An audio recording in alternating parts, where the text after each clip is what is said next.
அளவுக்கு கடமை என்பதை நாம் கொஞ்சம் யோசித்து பார்க்கிறோம்.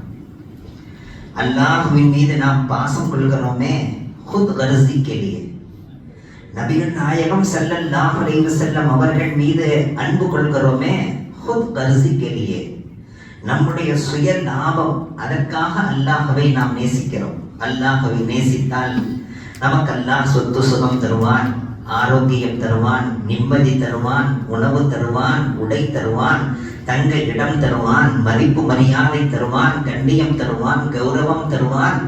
இப்படி நிறைய தருவான் தருவான் தருவான். அதற்காக வேண்டி அல்லாஹ்வை நாம் நேசிக்கிறோம். ஆனால் அல்லாஹ் நம்மை நேசிக்கிறானே, ஏதாவது खुद गर्जी है क्या? அல்லாஹ் நம்மை நேசிக்கிறானே. ஒரு தாய் இல்ல 70 தாயை விட அதிகமாக நம் மீது நேசம் கொள்கிறானே. அந்த நேசத்துக்கு ஏதாவது ஆதாயம் அல்லாஹுக்கு தேவையா? ஒன்றுமே தேவையில்லை. கருவிலே நாம் உருவானோம். அந்த நேரத்தில் நாம் என்ன அமல் செய்தோம்? நாம் நினைக்கலாம், நாம் சஜ்தா செய்கிறோமே, நாம இபாதத் செய்கிறோமே. கருவிலே இருக்கிற போது நாம் என்ன இபாதத் செய்தோம்? ஒரு இபாதத்தும் செய்யவில்லை. ஆனால் அங்கேயும் நமக்கு உணவு தந்தான், அங்கேயும் நமக்கு தாகத்துக்கு தண்ணீர் தந்தான், அங்கே நீந்துவதற்கு தண்ணீர் தந்தான், அழகான இருப்பை ஏற்படுத்தினான், நமக்கு பாதுகாப்பை தந்தான், என்னென்ன தந்திருக்கிறான் கருவில் இருக்கிற போதே. சரி, கருவிலிருந்து வெளியே வந்தோம், ஏதேனும் அமல் செய்கிறோமா? சின்ன பொடியனாக இருக்கிறான், அவன் மீது எவ்வளவு பாசம், எவ்வளவு அன்பு, எவ்வளவு அக்கறை அவன் மீது உண்டாகிறது. அந்த பிள்ளைகள் மீது, பிள்ளை பெண்ணாக இருந்தாலும் ஆணாக இருந்தாலும், நமது பேத்திகளாக இருந்தாலும் பேரன்களாக இருந்தாலும், நாம் ஈண்டெடுத்த பிள்ளைகள் ஆணாக இருந்தாலும் பெண்ணாக இருந்தாலும் எவ்வளவு பாசம். அல்லாஹ் அதை குர்ஆனிலே வஅல்கைது அலைக மஹப்பத்தம் மின்னி என்கிறார். நம் தரப்பிலிருந்து பாசத்தையும் பிரியத்தையும் போடுகிறோம்.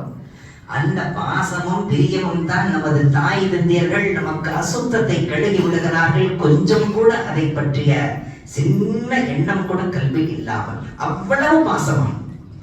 என் பிள்ளை என்று மனம் இருந்திருக்கிறது, செரிமானத்தோடு இருந்திருக்கிறது, செரிமானமாய் இருந்திருக்கு, செரிமானமாயிருச்சு, அதுல சந்தோஷம். செரிமானம் ஆகாமல் இருந்தால் மனக்கவலை. கழுகி விடுறதும் இல்லாம அது என்ன நிலையில வந்திருக்கிறது என்பதில் வேற கவனம்.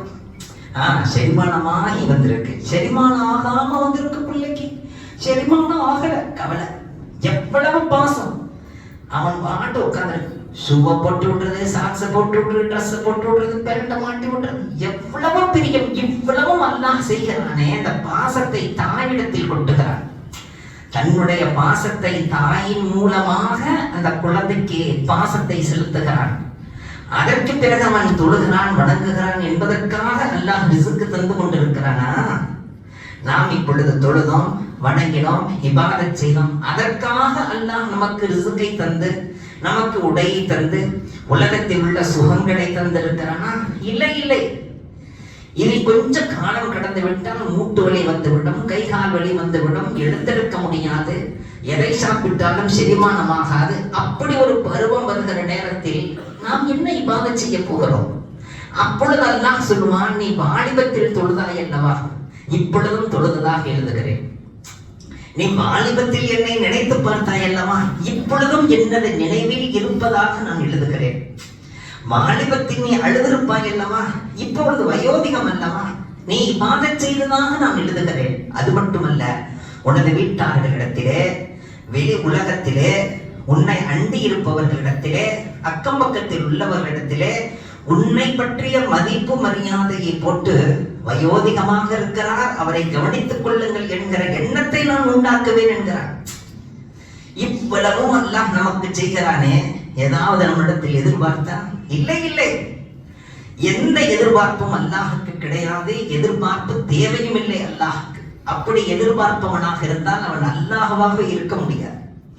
எந்த எதிர்பார்ப்பும் இல்லாமல் கொஞ்சம் நினைச்சு பாருங்க. கோடி கோடி மக்களுக்கு உணவை தருகிறான், உடையை தருகிறான், தங்க இடம் தருகிறான், தண்ணீர் இது எப்படி சாத்தியம் என்று கொஞ்சம் நினைத்து பாருங்கள்.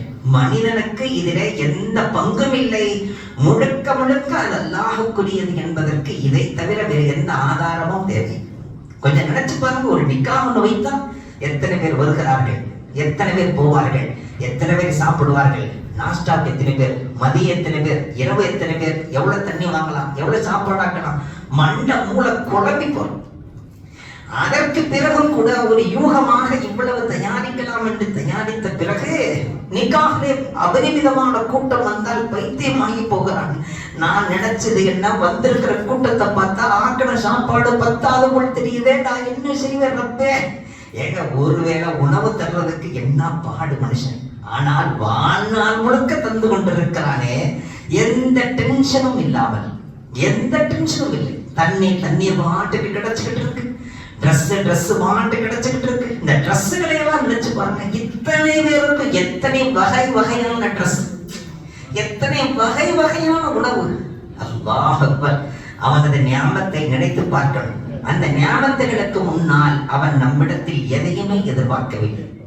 அதற்கு கைமாறாக நாம் செய்ய வேண்டியது என்ன தெரியுமா? ஒன்றே ஒன்று, யா அல்லாஹ் மை துஜ்சே பியார் கர்த்தா ஹூம், நான் உன்னை விரும்புகிறேன், நான் உன்னை நேசிக்கிறேன், நான் உன்னை காண ஆசிக்கிறேன், உன் உள்ளத்திலே இடம் பிடிக்க நான் நினைக்கிறேன், உன்னுடைய பொருத்தத்தை நான் தேடுகிறேன். இது மட்டும்தான் தேவை, வேற எதுவுமே தேவை. அதே போன்றுதான் நபிகள் நாயகம் ஸல்லல்லாஹு அலைஹி வஸல்லம் அவர்களை நாம் நேசிக்கிறோம் என்றால் குதுகர்சி, அங்கேயும் சுயலாபம். என்ன தெரியுமா? நாளைக்கு நபி அவர்கள் நமக்கு ஷஃபாஅத் செய்வார்கள். நாளைக்கு நபி அவர்கள் அல்லாஹ்விடத்திலே மன்றாடி நம்மை சுவனம் கொண்டு போய் சேர்ப்பார்கள். நாளைக்கு நம்முடைய குற்றங்குறைகள் மன்னிக்கப்படுவதற்கு நபி அவர்கள் காரணமாக இருப்பார்கள். இப்படியெல்லாம் खुद गर्जी है, लेकिन हुजूर को खुद गर्जी है क्या? நபி அவர்கள் நம்மை நேசிக்கிறார்கள். கதவு தட்டப்படுகிறது, கதவை திறங்கள். கதவை திறந்தால் யாரும் இல்லை, எவருடைய கண்களுக்கும் யாரும் வந்தது தெரியவில்லை. ஆனால் உள்ளே வருகிறார் ஜிப்ரீல் அலைஹிஸ்ஸலாத்து வஸலாம். வந்தவர் சலாம் சொல்லுகிறார். சஹாபிகள் எல்லாம் இருக்கிறார்கள், எவருடைய கண்களுக்கும் தெரியவில்லை. நபி அவர்கள் பதில் தருகிறார்கள், வஅலைக்கும் அஸ்ஸலாம் என்கிறார்கள். அப்பொழுதுதான் புரிகிறது யாரோ உள்ளே வந்திருக்கிறார்கள். வந்தவர் நபி அவர்களுக்கு அருகாமையிலே வந்து, யா ரசூலல்லாஹ், நான் ஜிப்ரீல் வந்திருக்கிறேன், கதவுக்கு வெளியிலே உங்களுடைய ரூஹை வாங்கி செல்வதற்காக, உங்களது ரூஹை எடுத்து ரப்பிடத்தில் கொண்டு செல்வதற்காக மலக்குல் மௌத் வந்திருக்கிறார், உள்ளே வர சொல்லட்டுமா? யார் கேட்பது? ஹஜ்ரத் ஜிப்ரீல் கேட்கிறார் அலைஹிஸ்ஸலாத்து வஸலாம். நபி அவர்கள் சொன்னார்கள், மலக்குல் மௌத் வந்திருக்கிறாரா, உள்ளே வர சொல்லுங்கள். உள்ளே வருகிறார். அஸ்ஸலாமு அலைக்கும். நபி அவர்கள் இரண்டாவது தடவையாக வஅலைக்கும் அஸ்ஸலாம் என்கிறார்கள். அப்பொழுது சஹாபிகள் எல்லாம் கேட்கிறார்கள், வஅலைக்கும் அஸ்ஸலாம், அப்படி என்றால் இன்னொருவர் உள்ளே வந்திருக்கிறார். வந்தவரிடத்திலே கேட்கிறார்கள், தாங்கள் வந்த நோக்கம் என்ன? தங்களுடைய ரூஹை வாங்கி வர சொல்லி அல்லாஹ் சொன்னான். இரண்டு ஆப்ஷன் கொடுத்திருக்கின்றான். ஒன்று, நீங்கள் வாழ விரும்பினால் இருந்து கொள்ளலாமா, நீங்கள் வருவதற்கு விரும்பினால் தங்களது ரூஹை வாங்கி வர சொன்னான்.